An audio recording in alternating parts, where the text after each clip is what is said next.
तो सरकार ने एक बड़ी बैठक की और उसमें बड़ा फैसला किसानों के लिए लिया गया है और सरकार ने कहा है कि हम किसानों को मजबूत करेंगे, इसीलिए 1 लाख करोड़ पैकेज का ऐलान सरकार की तरफ से हुआ है। लेकिन किसान इस पर भरोसा नहीं कर पा रहे हैं, क्यों?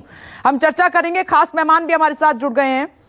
जयराम विप्लव जी बीजेपी स्पोक्स पर्सन हमारे साथ मौजूद हैं और विंग कमांडर अनुमा आचार्य जी हमारे साथ मौजूद हैं, Congress spokesperson. Master Shivraj Singh ji भी हमारे साथ मौजूद हैं, किसान नेता। आप सभी का बहुत बहुत स्वागत है। कुछ सहयोगी भी लगातार मेरे साथ बने हुए हैं। खास मेहमान हमारे साथ जुड़ गए हैं। तस्वीरों के साथ कई बड़े सवाल हैं, मैं उनका रुख करूं इससे पहले एक बार ऋषिकेश आपके पास आ रही हूं। ऋषिकेश, सरकार इतना कुछ तो कर रही है, तो थोड़ा सा भी यकीन क्यों नहीं हो पा रहा है किसानों को सरकार पर? वजह क्या है? थोड़ा तो यकीन करना चाहिए सरकार पर।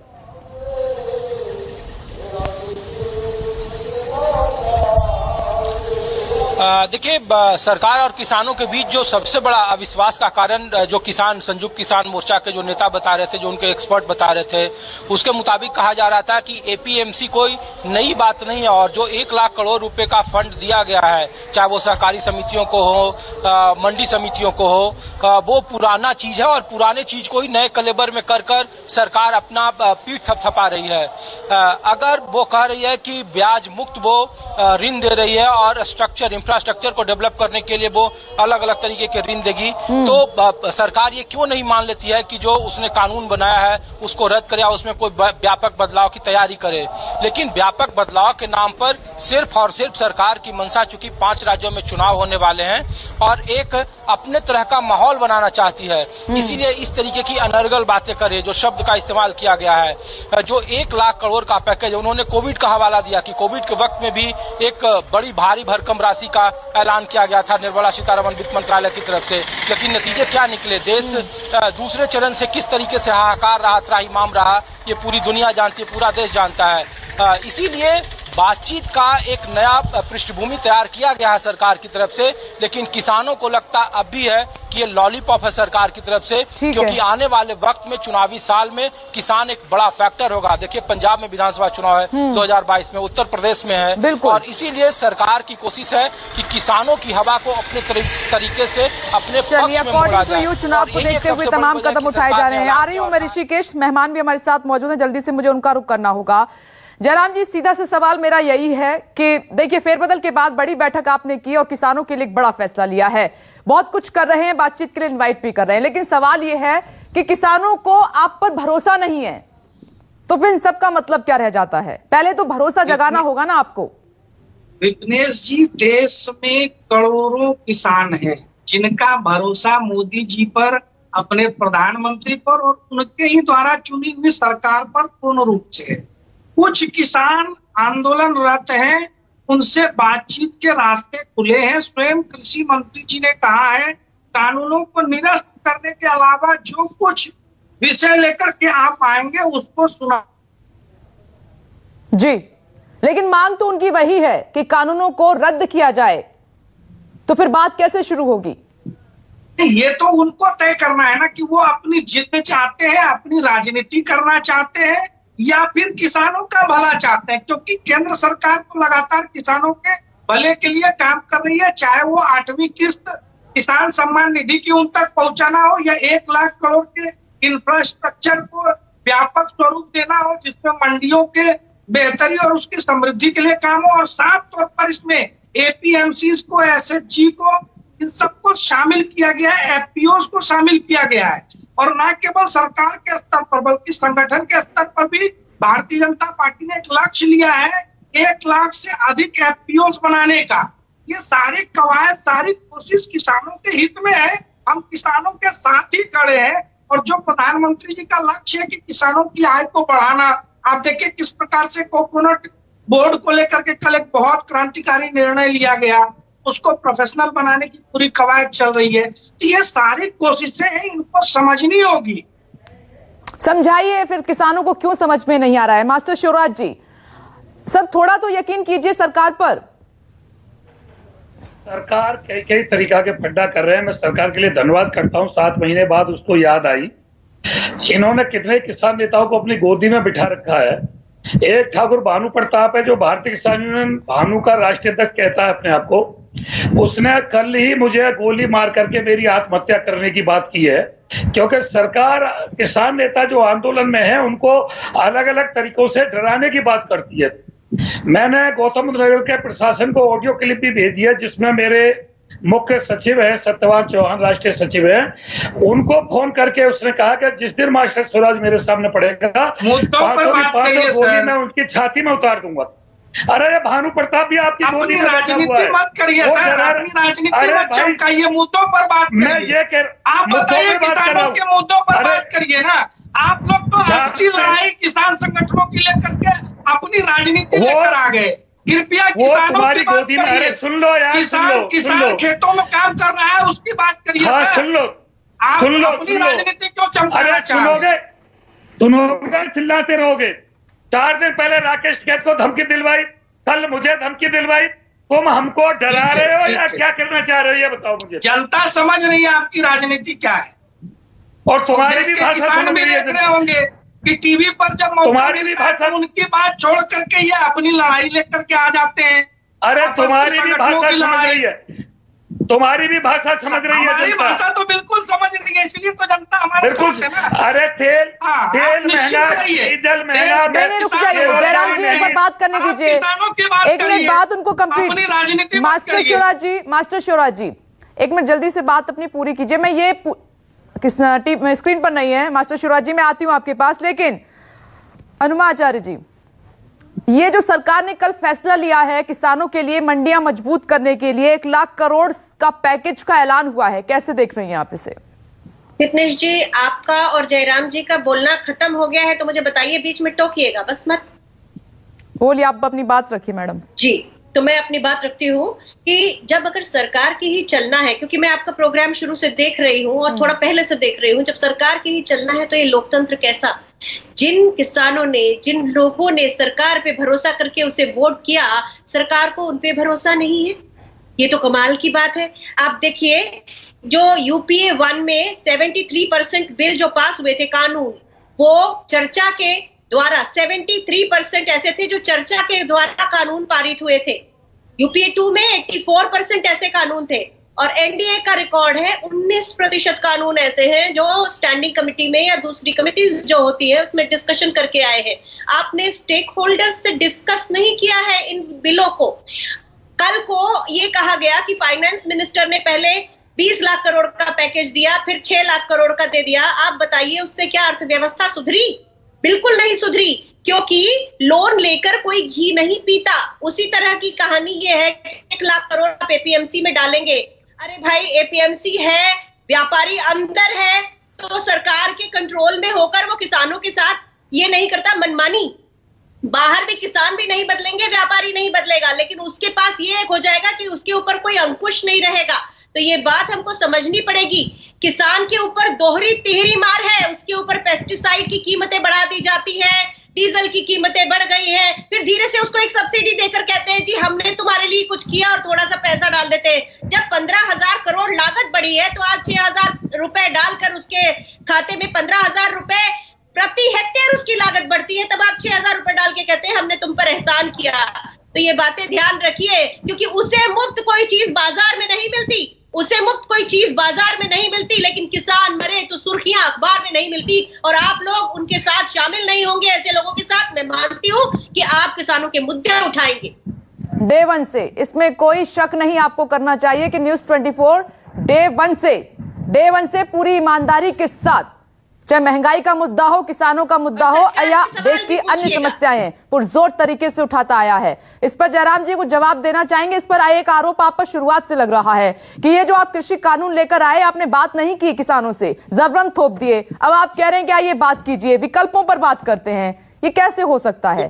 चर्चा तो करनी चाहिए थी ना, जिनके लिए आप समाधान लेके आ रहे हैं उन्हें कोई भरोसे में नहीं रखा था आपने। विपनेश जी, आप तो जानकार हैं, कांग्रेस की मित्र तो विपक्ष में है, उनका काम है आरोप लगाना, लेकिन उनको जानकारी तो हो गई कि उनके सरकार के समय से ये चीजें पार्लियामेंट्री कमिटीज में डिस्कस हो रही थी और सारी चीजें प्रोसेस से चल रही थी। और इन्होंने कहा कि हम केवल एहसान जता रहे हैं। एहसान तो वो लोग जताते थे जो हर योजना को अपने एक परिवार का नाम दे करके चलाते थे, अपना नाम करने की कोशिश करते थे। जैसे व्यक्तिगत फंड से पैसे दिए गए।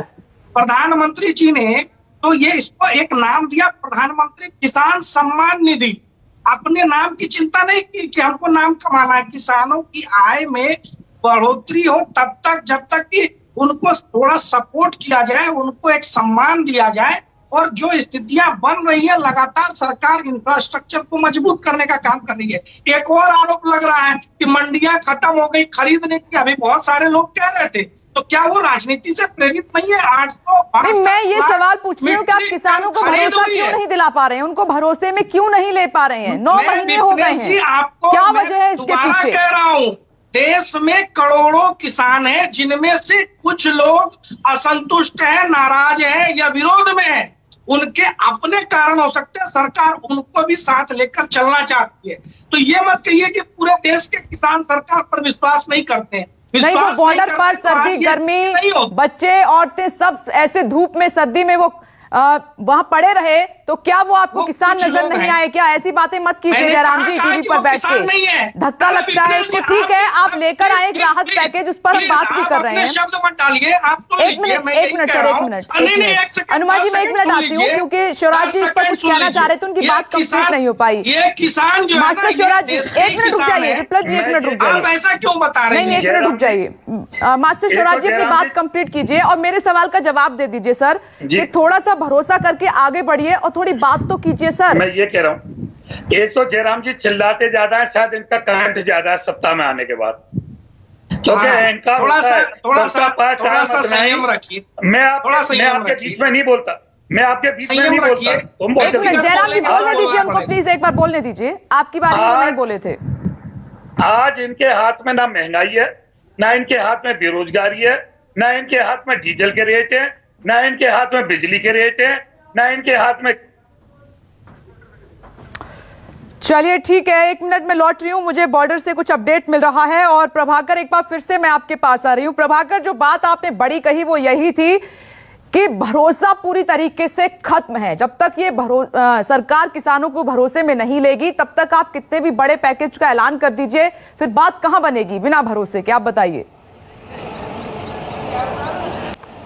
विपनेश, एक बात और मैं कहूं कि उत्तर प्रदेश में चुनाव होना है और ये सबको पता है कि ये जो आंदोलन है इसमें पश्चिमी उत्तर प्रदेश के किसानों की भारी तादाद है। पंजाब में भी 2022 में चुनाव होने हैं, लेकिन उत्तर प्रदेश की हालत थोड़ी सी अलग है। सब जानते हैं कि उत्तर प्रदेश केंद्र का रास्ता है, उत्तर प्रदेश से होकर जाता है। अगर किसी पार्टी के हाथ से उत्तर प्रदेश निकल गया तो दिल्ली के बारे में नहीं सोच सकता। और कल जो भारतीय किसान यूनियन, जो टिकैत ग्रुप है, उन्होंने एक फैसला किया कि 1 अगस्त से जो किसानों का बकाया है, करीब 8,500 करोड़ रुपये बकाए हैं। इसके अलावा बिजली की दर बड़ी समस्या है, इसको लेकर ये कृषि कानूनों के साथ साथ इसको लेकर 1 अगस्त से आंदोलन होने जा रहा है। तो इस बात को बीजेपी समझ रही है, इस बात को उत्तर प्रदेश सरकार समझ रही है, इस बात को मोदी सरकार भी समझ रही है। और इसीलिए अगर मैं कहूं कि इस आंदोलन की तपिश ही है कि कैबिनेट के इतने बड़े फेरबदल के बाद जो सबसे बड़ा फैसला हुआ वो यही हुआ कि बाजार समिति को मजबूत किया जाएगा। बाजार समिति को मजबूत किया जाएगा, मतलब ये सरकार की तरफ से हर संभव कोशिश की जा रही है कि किसानों को भरोसा दिलाया जाए, किसानों को समझाया जाए, उन्हें बताया जाए कि किसान आपकी हितैषी है। लेकिन बड़ा सवाल यही कि अविश्वास इतना है कि किसानों को सरकार पर भरोसा नहीं हो पा रहा है। ठीक है, इसी से आगे बढ़ती हूँ प्रशांत, एक मिनट प्रशांत देव के पास जा रही हूँ। प्रभाकर, इसी बात से आगे बढ़ती हूँ क्योंकि आपने बड़ी बात यहाँ पर उठा दी है। अब प्रशांत देव, अब इसमें एक बात और जुड़ गई है, ऐड हो गई है। बात यह है कि चुनाव को देखते हुए अब सरकार कुछ कदम उठा रही है। अब ऐसे में कैसे बात बनेगी?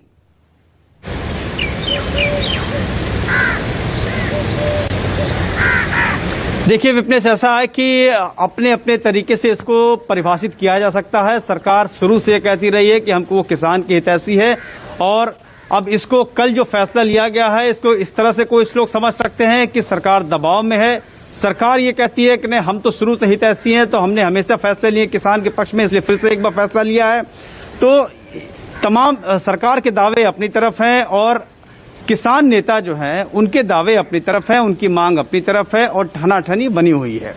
अब एक नई बात जो प्रभाकर बता रहे हैं कि 1 अगस्त से एक नया ऐलान हुआ है, तो इसको समझा जा सकता है कि किसान आंदोलन, किसानों के मुद्दे और सरकार के बीच की लड़ाई में एक तीसरी पार्टी भी है। वो तीसरी पार्टी हमें दूर से नजर आती है, धुंधली तस्वीर आती है, कभी साफ तस्वीर आती है, वो है चुनाव। वो राज्यों में जो चुनाव है वो एक तीसरी पार्टी है, वो कहीं न कहीं असर डाल रही है और ये प्रेशर ग्रुप के तौर पे भी कभी कभी किसानों का आंदोलन काम कर रहा है, इसमें कहीं कोई दो राय नहीं है।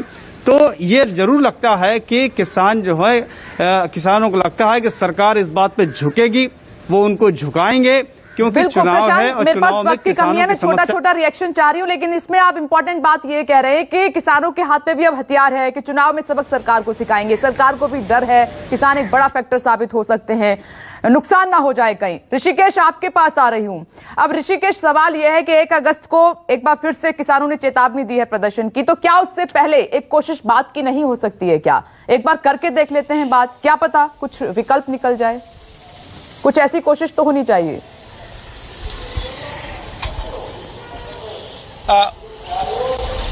देखिए, विकल्पों की बात पर तो किसान के संगठन, जो यूनियन के लोग हैं, जो एक्सपर्ट हैं, वो बात नहीं कर रहे हैं, लेकिन इस बात को लेकर दो राय जरूर है कि जो अन्ना आंदोलन से लोगों को इस तरफ सीख मिल रही है कि अगर आपको सरकार से लड़ना है तो उसके साथ राजनीतिक तौर पर दो हाथ करना पड़ेगा। और होने वाले विधानसभा चुनाव में इन किसान संगठनों की एक खासी रणनीति है कि न केवल मुद्दों के आधार पर, देखिए, चाहे वो किसानों का मसला हो, महंगाई का मसला हो, इन सब मुद्दों के आधार पर उनसे राजनीतिक तौर पर दो हाथ किया जाए। इसीलिए किसानों का जो एक पक्ष है, जो संयुक्त मोर्चा के किसान हैं, उनका मानना है कि राजनीतिक दल बनाकर या राजनीतिक जैसी कोई चीजें करके सरकार का मुकाबला किया जाए। जैसे आम आदमी पार्टी का जन्म हुआ था, उसी ट्रैक पर हम अपनी पटरी को आगे बढ़ाएं, इस राजनीतिक गाड़ी को आगे बढ़ाएं। लेकिन इसको लेकर के दूसरी राय भी है और ये भी कहना मुश्किल है। लेकिन फिलहाल किसानों की तरफ से सरकार को जवाब देने के लिए रणनीतियां जरूर बन रही है। जो किसान, संयुक्त किसान मोर्चा के जो गिने चुने जो महत्वपूर्ण नेता हैं, उन लोगों की आपस में बातचीत हो रही है और इस बात पर चर्चा हो रही है कि सरकार को इसका राजनीतिक जवाब कैसे दिया जाए, क्योंकि वक्त काफी कम है, 6 से 7 महीने का वक्त है। जनवरी के आसपास सरकार चुनावी मोड में आ जाएगी। और दो महत्वपूर्ण राज्य है, पंजाब और उत्तर प्रदेश, जहां किसान निर्णायक स्थिति में है। खास करके पश्चिमी उत्तर प्रदेश, मध्य उत्तर प्रदेश, बुंदेलखंड या पूर्वांचल, जहां किसान एक बड़े तादाद में और जिसमें कोई जाति और कोई वर्ग का हिसाब नहीं है, बल्कि वहां एक मुद्दों के आधार पर राजनीति होती है। और किसानों की कोशिश है कि वो मुद्दा ही राजनीतिक तौर पर आ जाए। देखिए, वक्त बदला है तो बातें भी बदल गई हैं और अब क्योंकि हालात ऐसे हो गए हैं कि भरोसा दिलाना थोड़ा मुश्किल हो जाएगा, क्योंकि सरकार कुछ कदम उठाएगी तो चुनाव से जोड़ दिया जाएगा। तो बेटर है कि सरकार पहले भरोसा जगाए किसानों के अंदर और उसके बाद कुछ कदम उठाए तो कुछ असर हो भी सकता है, कुछ बात बन भी सकती है। वक्त की कमी है। अनुमा जी, मैं आपके पास दोबारा नहीं आ पा रही हूं। जयराम विप्लव जी और मास्टर शिवराज जी, आप सभी का बहुत बहुत शुक्रिया और मेरे सहयोगी आप सभी का भी बहुत बहुत शुक्रिया। छोटा सा ब्रेक, फौरन लौट रहे हैं। नमस्कार, मैं हूं मानक गुप्ता। अगर आपको हमारा ये वीडियो पसंद आया हो तो इसे लाइक और शेयर जरूर करें और हाँ, हमें सब्सक्राइब और फॉलो करना ना भूलें ताकि आप देश और दुनिया की कोई खबर मिस ना करें। तो जुड़े रहिए हमारे साथ और देखते रहिए न्यूज़ 24।